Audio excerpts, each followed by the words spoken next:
Hello everyone, my name is Dr. Rajni Farmania and I am a child neurologist practicing at Delhi and Ghaziabad.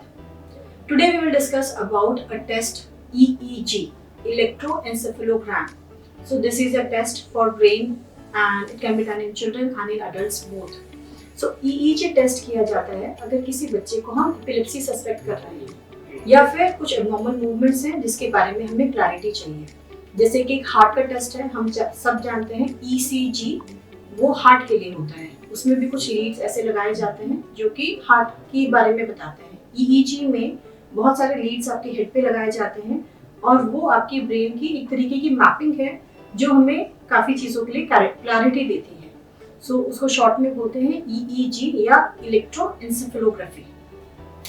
सो जो common question आता है कि क्या ma'am इससे radiation निकलते हैं या क्या ये इन्वेजिव है या कोई करंट आता है, क्या ये तार से बच्चे को कोई नुकसान है, तो ऐसा नहीं है। This is very safe and non invasive. But बच्चों में क्या होता है, हमें सुला के करना पड़ता है। तो छोटे बच्चे होते हैं जो कोऑपरेटिव नहीं होते हैं, उन्हें हम मेडिसिन देते हैं, सुलाते हैं। सो सुलाने के लिए जो मेडिसिन देते हैं उस टाइम पे हम समझाते हैं कि क्या प्रोटोकॉल है, एंड जब तक कॉन्शियस नहीं होता या रिकवरी नहीं होती उस टाइम तक मॉनिटर करते हैं। सो that is the only risk कि आपको एक सेडेटिव देना होगा और सेडेटिव के उभरने तक का वेट करना होगा इन हॉस्पिटल। कुछ बड़े बच्चे होते हैं जिनमें हम स्पेशल EEG बोलते हैं, जिसको बोलते हैं कि स्लीप डिप्राइव्ड EEG। तो स्लीप डिप्राइव्ड EEG में we have special preparation, we call the child, make the child awake at night and then वो टेस्ट करते हैं। उस केस में किसी बच्चे को हो सकता है कि कोई फिट्स हो जाए या बच्चा अनईजी फील करे, तो वह थोड़ा सा रिस्क हो सकता है। Otherwise it is totally safe, non invasive and a very important investigation. Risk के बारे में और भी पूछना चाहते हैं लोग कि क्या टेस्ट के बाद में बच्चे को और भी कुछ प्रॉब्लम्स होंगी, दिन भर कुछ और होगा, या बच्चे को जुकाम सर्दी खांसी है तो ये हम टेस्ट ना कराएं। ऐसा नहीं है। अगर किसी बच्चे को हमने सेडेटिव प्रिस्क्राइब की है कि ये मेडिसिन आपको देनी है टेस्ट के पहले, तो बच्चा हेल्दी स्टेट में होता है तब करने की ज़्यादा ज़रूरत होती है। अगर बच्चा बीमार है तो टेस्ट पोस्टपोन किया जा सकता है। और इस टेस्ट के बाद में बच्चे को कोई नुकसान नहीं होता है। हाँ, अगर मेडिसिन दी गई है तो दिन भर बच्चा थोड़ा ड्राउजी हो सकता है, बट बच्चे को बहुत रिस्क है या मॉनिटर करने की ज़रूरत है दिन भर, ऐसा नहीं है। It's a simple OPD procedure for most of the kids and a very important test to give us an investigation. और एक सवाल आता है कि क्या हम किसी बच्चे की बार EEG करें उससे नुकसान होता है? अभी किया फिर 2 महीने के बाद डॉक्टर ने फिर बोल दिया, ऐसा कुछ नहीं है। अगर हम रिपीटेड भी करते हैं, if we do it repeatedly, it gives no harm to the child since it is non-invasive. It does not give any radiation. It just gives the state of the mind during that time. अगर बच्चा जाग रहा है तो अलग तरीके की waves हैं, या बच्चा सो रहा है, then we get to know different type of sleep markers, दूसरे डिफरेंट स्लीप के वेव्स। सो नींद की EEG, अवेक की EEG, दोनों के मार्कर्स अलग होते हैं, दोनों की इंफॉर्मेशन अलग होती है।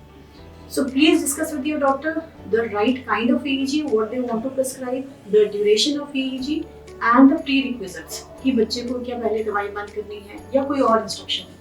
तो ये सारे इंस्ट्रक्शन के साथ में if we do a EEG, it will give a detailed information.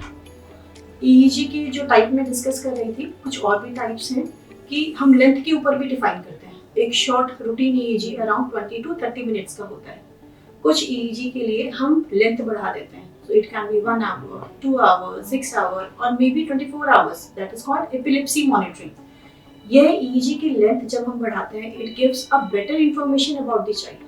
उसका क्लिनिकल इम्प्रेशन, उसके साथ में अगर बच्चे को कुछ मूवमेंट होते हैं जो हम कैप्चर करना चाहते हैं, तो वीडियोस लगे होते हैं, वीडियो में हमें उसकी मूवमेंट दिखती है एंड साथ में कंप्यूटर पे वी सी इलेक्ट्रिकल मार्कर्स।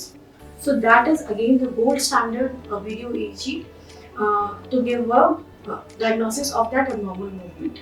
सो ये टेस्ट कराना आसान होता है, बच्चों में उतना डिफिकल्ट नहीं होता।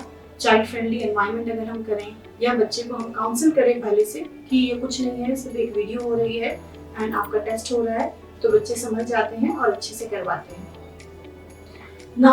Important thing is child preparation, उसके लिए एक अलग से वीडियो है that I have uploaded, so please go and check that video. EEG की quality is also very different in different settings.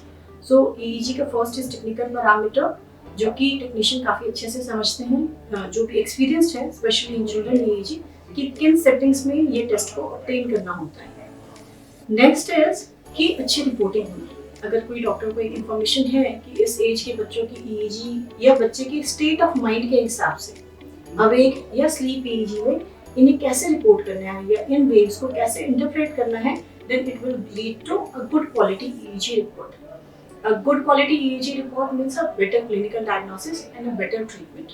So EEG can also guide us on the treatment कि हमें क्या medicine prescribe करनी है based upon that test. So this test should be done in a good place where you get a good quality EEG so that it becomes an important information and an important evidence for the child's disease, especially in cases of epilepsy. Thank you.